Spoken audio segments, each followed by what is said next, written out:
hutan karena memang berkuku belah, yaitu kukunya tapi tidak memamah biak, haram itu bagimu. Atas. Babi juga najis bagimu karena babi memang berkuku belah, kukunya bersela panjang tetapi tidak memamah biak. Apa bedanya? Tahu bedanya? Udah lihat? Iya. Yang satu babi hutan, Yang satu babi. yang ini babi. Iya. Yang di bawah haram, yang di atas najis. Iya. Menurut kata Pak Pendeta yang tadi yang terhormat, Nah, yang merubah itu tuh setan. setan. Jadi ini Nah, yang ini ngerubah-ngerubah siapa? nggak tahu, walau alam. Yang merubah siapa? Biar netizen yang Nah, berarti bukan kodonitan, ya kan gitu kan? Kan saya cuma nunjukin. Ini yang ngerubah-ngerubah siapa?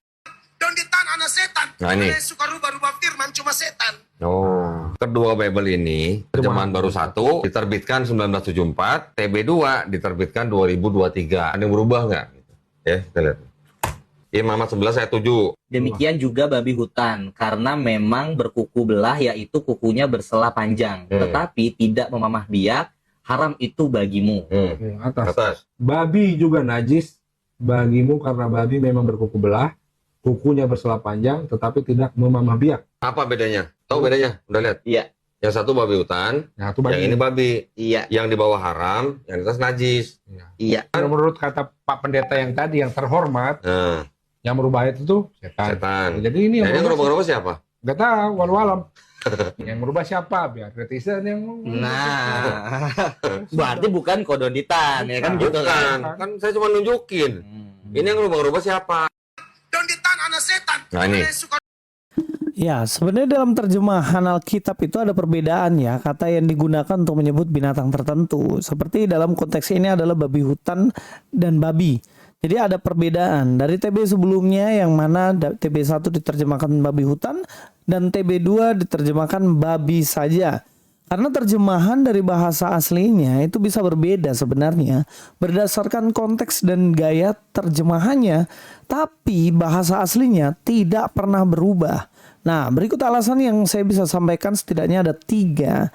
Dan yang pertama, bahasa asli Ibrani nih. Dalam perjanjian lama, teks aslinya ditulis dalam bahasa Ibrani. Itu jelas ya, bukan dalam bahasa Arab ataupun Yunani, tapi bahasa Ibrani.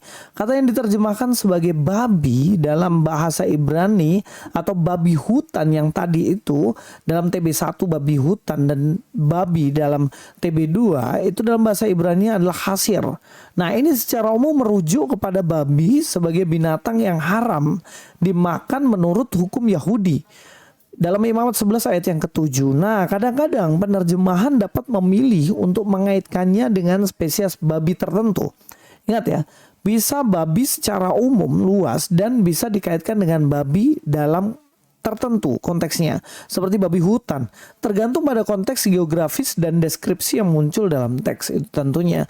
Jadi dalam penerjemahannya itu bisa sesuai dengan konteks yang dipahami oleh penerjemah ataupun dipahami oleh pembaca pada akhirnya. Tetapi sekali lagi bahasa Ibraninya tidak pernah berubah.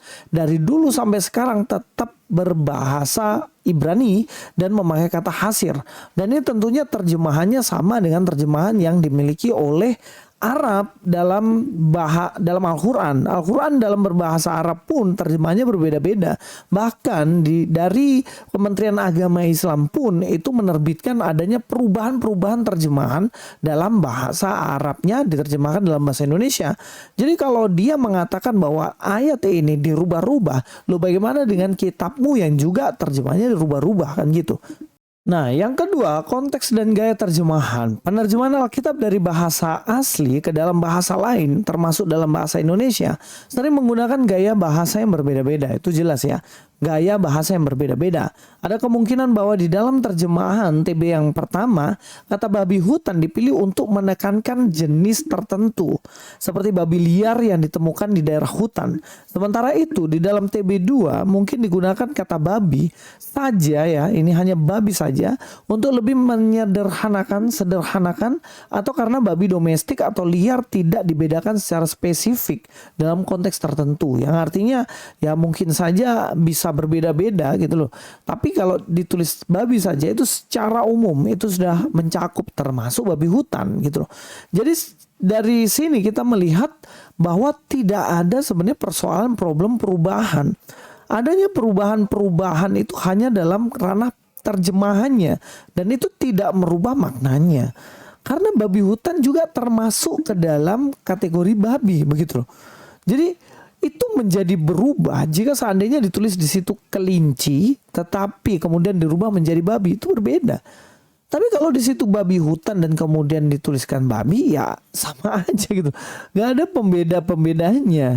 Yang satu bersifat khusus spesifik dan yang satu bersifat umum. Oke, yang ketiga, perbedaan spesifik dalam kitab, itu dalam kitab Ulangan terutama, hukum-hukum makanan yang diberikan pada bangsa Israel lebih banyak berbicara tentang babi secara umum, sebagai binatang yang haram untuk dimakan. Oleh karena itu, penerjemah mungkin memilih kata yang lebih umum, babi saja, untuk menekankan pengertian umum ini. Jadi mereka memahami secara umum sehingga pakai kata babi itu lebih tepat. Itulah kenapa ada TB2, itu revisian dari terjemahan TB1. TB1 yang mungkin terjemahannya terbatas kemudian terjemahkan dengan baik di TB2. Tapi sekali lagi ini bukan termasuk perubahan karena semua terjemahan mengalami ini, termasuk Al-Quran gitu loh. Jadi jangan standar ganda. Kalau dalam Kristen kemudian dibilang oh ini dirubah, tapi kalau dalam Quran sendiri dibilang nggak dirubah, padahal ada perubahan-perubahan tertentu. Cek aja langsung di artikel, banyak banget di situ kan. Nah, perbedaan dalam istilah ini lebih sering terkait dengan interpretasi atau penafsiran dan pilihan penerjemahan, bukan dengan adanya perbedaan substansi dalam teks aslinya.